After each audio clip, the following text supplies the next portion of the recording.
Genesis 49. Then Jacob called for his sons and said, "Gather around so I can tell you what will happen to you in days to come. Assemble and listen, sons of Jacob. Listen to your father Israel. Reuben, you are my firstborn, my might, the first sign of my strength, excelling in honor, excelling in power, turbulent as the waters. You will no longer excel, for you went up onto your father's bed, onto my couch, and defiled it. Simeon and Levi are brothers. Their swords are weapons of violence. Let me not enter their council. Let me not join their assembly, for they have killed men in their anger and hamstrung oxen as they pleased. Cursed be their anger so fierce, and their fury so cruel. I will scatter them in Jacob and disperse them in Israel. Judah, your brothers will praise you. Your hand will be on the neck of your enemies. Your father's sons will bow down to you. You are a lion's cub, O Judah. You return from the prey, my son. Like a lion, he crouches and lies down. Like a lioness, who dares to rouse him? The scepter will not depart from Judah, nor the ruler's staff from between his feet, until he comes to whom it belongs. And the obedience of the nations is his. He will tether his donkey to a vine, his colt to the choicest branch. He will wash his garments in wine, his robes in the blood of grapes. His eyes will be darker than wine, his teeth whiter than milk.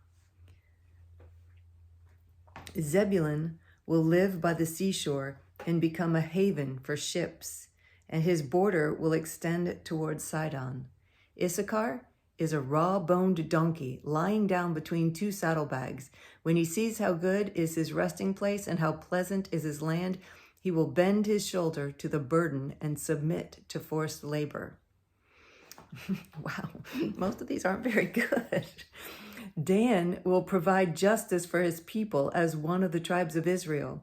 Dan will be a serpent by the roadside, a viper along the path that bites the horse's heels so that its rider tumbles backward. I look for your deliverance, O Lord. Gad will be attacked by a band of raiders, but he will attack them at their heels. Asher's food will be rich. He will provide delicacies fit for a king. Naphtali is a doe set free that bears beautiful fawns.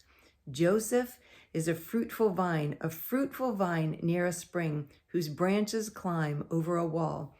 With bitterness, archers attacked him. They shot at him with hostility, but his bow remained steady. His strong arms stayed limber because of the hand of the mighty one of Jacob, because of the shepherd, the rock of Israel, because of your father's God who helps you, because of the Almighty who blesses you with blessings of the heavens above, blessings of the deep that lies below, blessings of the breast and womb.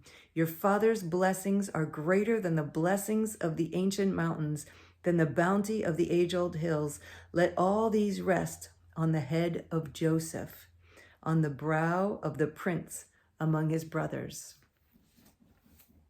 Benjamin is a ravenous wolf. In the morning he devours his prey. In the evening he divides the plunder. All these are the 12 tribes of Israel, and this is what their father said to them when he blessed them, giving each the blessing appropriate to him. Then he gave them these instructions. I am about to be gathered to my people. Bury me with my fathers in the cave in the field of Ephron the Hittite, the cave in the field of Machpelah near Mamre in Canaan, which Abraham bought as a burial place from Ephron the Hittite, along with the field. There Abraham and his wife Sarah were buried.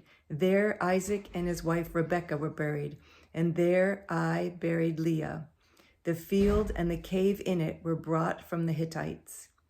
When Jacob had finished giving instructions to his sons, he drew his feet up into his bed, breathed his last, and was gathered to his people. Genesis 50. Joseph threw himself upon his father and wept over him and kissed him. Then Joseph directed the physicians in his service to embalm his father Israel.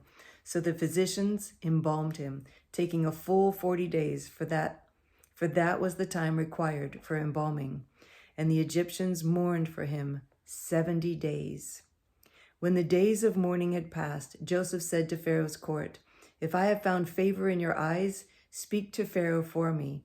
Tell him, my father made me swear an oath and said, I am about to die. Bury me in the tomb I dug for myself in the land of Canaan. Now let me go up and bury my father. Then I will return." Pharaoh said, "Go up and bury your father as he made you swear to do." So Joseph went up to bury his father. All Pharaoh's officials accompanied him, the dignitaries of his court and all the dignitaries of Egypt, besides all the members of Joseph's household and his brothers and those belonging to his father's household. Only their children and their flocks and herds were left in Goshen. Chariots and horsemen also went up with him. It was a very large company. When they reached the threshing floor of Atad near the Jordan, they lamented loudly and bitterly, and there Joseph observed a 7-day period of mourning for his father. When the Canaanites who lived there saw the mourning at the threshing floor of Atad, they said, "The Egyptians are holding a solemn ceremony of mourning." That's why that place near the Jordan is called Abel Mizraim. So Jacob's sons did as he had commanded them. They carried him to the land of Canaan and buried him in the cave in the field of Machpelah near Mamre, which Abraham had bought as a burial place from Ephron the Hittite, along with the field. After burying his father, Joseph returned to Egypt, together with his brothers and all the others who had gone with him to bury his father. When Joseph's brothers saw that their father was dead, they said, "What if Joseph holds a grudge against us and pays us back for all the wrongs we did to him?"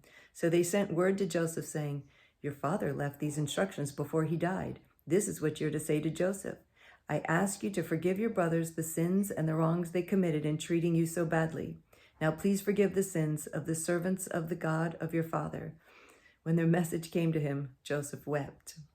His brothers then came and threw themselves down before him. "We are your slaves," they said. But Joseph said to them, "Don't be afraid. Am I in the place of God? You intended to harm me, but God intended it for good, to accomplish what is now being done, the saving of many lives. So then, don't be afraid.